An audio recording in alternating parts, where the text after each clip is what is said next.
3 कृषि कानून वापस लेने का फैसला लेना पड़ा। देश भर में एजिटेशन अमूमन साल भर से चल रहा था, वजह क्या मानते हैं? देखिए, पहले दिन से हम सब लोग, अपोजिशन की पार्टी सब लोग कह रहे थे कि ये तीनों कानून अनकॉन्स्टिट्यूशनल है।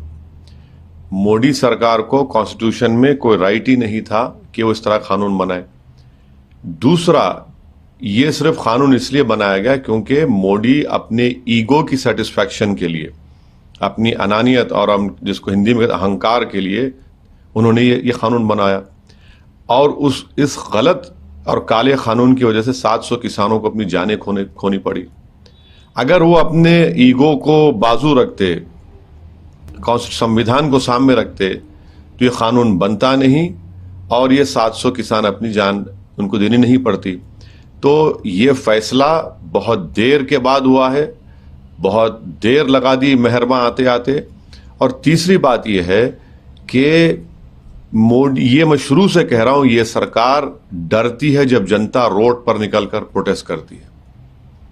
और ये दूसरा एग्जाम्पल है कि पहले तो CNRC का प्रोटेस्ट आपने देखा कि पूरे देश में मुसलमानों के साथ सेकुलर लोग ठहरे, अभी तक रूल्स नहीं बने उसके।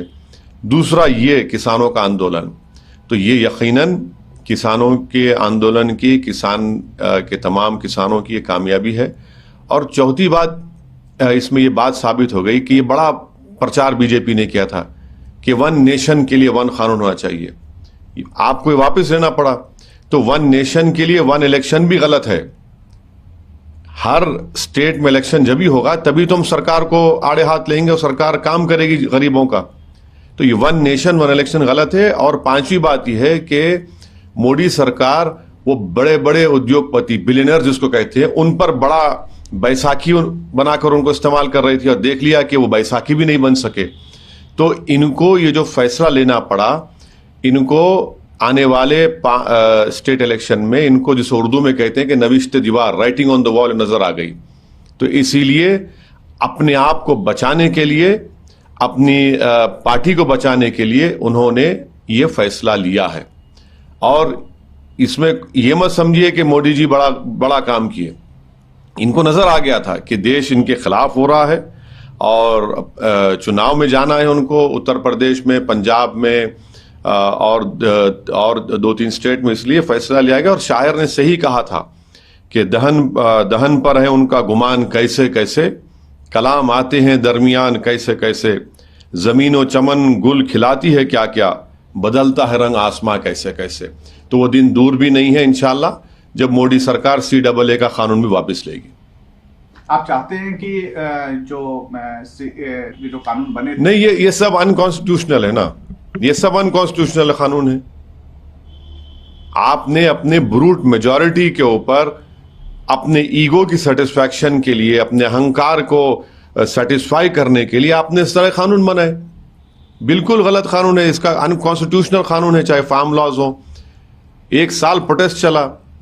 तो ये देखिए, मोदी सरकार सिर्फ प्रोटेस्ट करने वालों को हरास करती है, जेल में डालती है, UAPA लगाती है, मगर आज उनको जैसा हम बोलते हैं कि मट्ठी चाटना पड़ा, उनको अपना वापस लेना पड़ा। वो देख लिए कि ये सब उसमें उनका नुकसान हो रहा है। 2 बातें जो आपकी बात से निकल कर आ रहा है सामने की, कृषि कानून बल्कि CAA, लेकिन क्या आप ये मानते हैं कि 370 का जो फैसला हुआ या 35A का जो फैसला हुआ वो भी अनकॉन्स्टिट्यूशनल है? आपने देखा कश्मीर में कल क्या हुआ? क्या हुआ है? आप तो इंसानों को ह्यूमन शील्ड के साथ इस्तेमाल करके वहां पर आप गोली मार दिए। क्या आप कह रहे हैं कि 370 हटाने के बाद कश्मीर स्टेबल हो गया? कहां स्टेबल हुआ? गृह मंत्री देश के श्रीनगर में है और पटाखे फुटते हैं, हजारों के साथ पटाखे फुटते हैं, और कल वहां पर ह्यूमन शील्ड के तौर पर इस्तेमाल किया गया और अब लाश भी नहीं देते। तो क्या हालात बदले कश्मीर में? कुछ हालात नहीं बदले।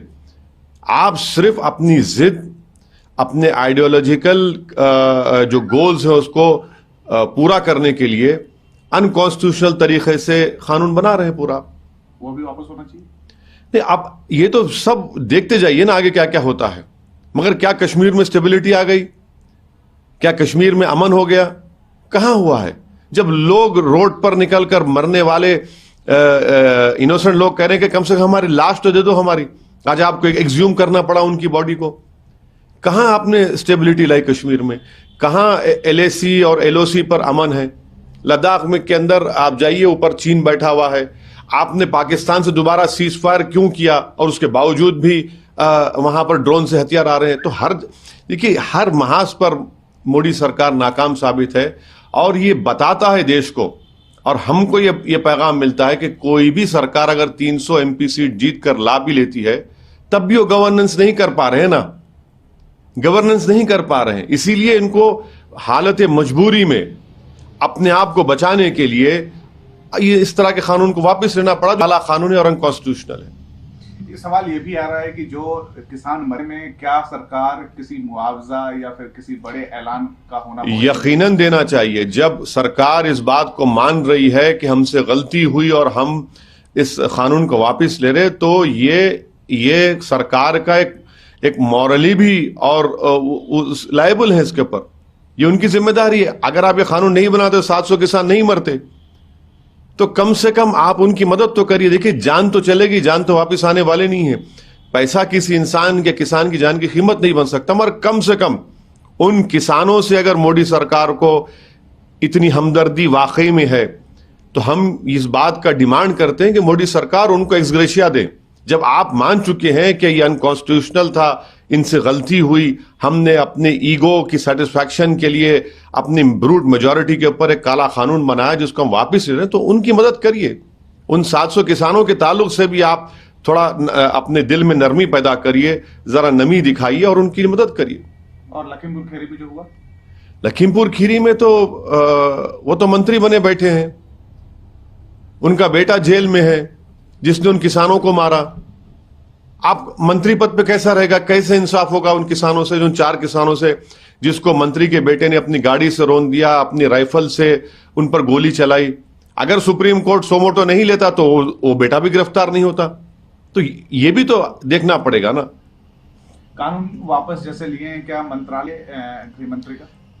हमारा मानना यह है कि अजय मिश्रा जब तक उनके बेटे के ताल्लुक से कोर्ट कोई खतई फैसला नहीं कर देता, वो मंत्री पद पर उनको रहने का अखलाकी कोई वजह ही नहीं है। वो ना रहे, कोर्ट फैसला दे दे उनके बेटे के बारे में और फिर उसके बाद आपको सरकार जो चाहे करे। उनको क्यों रख रहे हैं वहां पर? मैं शुरू से कह रहा हूं इसलिए रखा जा रहा है क्योंकि उनका ताल्लुक एक अपर कास्ट कम्युनिटी से है और उत्तर प्रदेश में उस कम्युनिटी और कास्ट के वोट की बीजेपी की जरूरत है, इसलिए उसको नाराज नहीं करना चाहते, इसलिए उनको मंत्री पद पर रखे। मगर ये कैसा इंसाफ होगा कि उनके पिताजी होम मिनिस्टर के पोस्ट पर रहेंगे और बेटे के ऊपर केस चलेगा मर्डर का? ये तो सुप्रीम कोर्ट के सोमोटो लेने से ही तो इतनी बात आगे बढ़ी, वरना वो तो वहीं खत्म हो जाता। चलिए, वैसे जी आपसे एक सवाल है कि जब इतना किया है तो क्या ये हम उम्मीद करें कि जो किसान प्रदर्शन में बैठे हैं वो वापस जाएंगे अपने घर? अब ये तो किसान आंदोलन में जो उनके नेता हैं, जो उनके जिम्मेदार हैं, वो इस बात का फैसला लेंगे। मैं उस पर कुछ नहीं बोल सकता, मगर ये बात तो साबित हो गई है कि मोदी सरकार ने गलती की, अनकॉन्स्टिट्यूशनल कानून बनाया और ये बात भी साबित हो गई कि 300 MP रहने के बावजूद भी जब देश की जनता किसी सरकार के गलत फैसले के खिलाफ रोड पर निकलकर कंसिस्टेंटली प्रोटेस्ट करती है तो ये सरकार पीछे हट जाती है।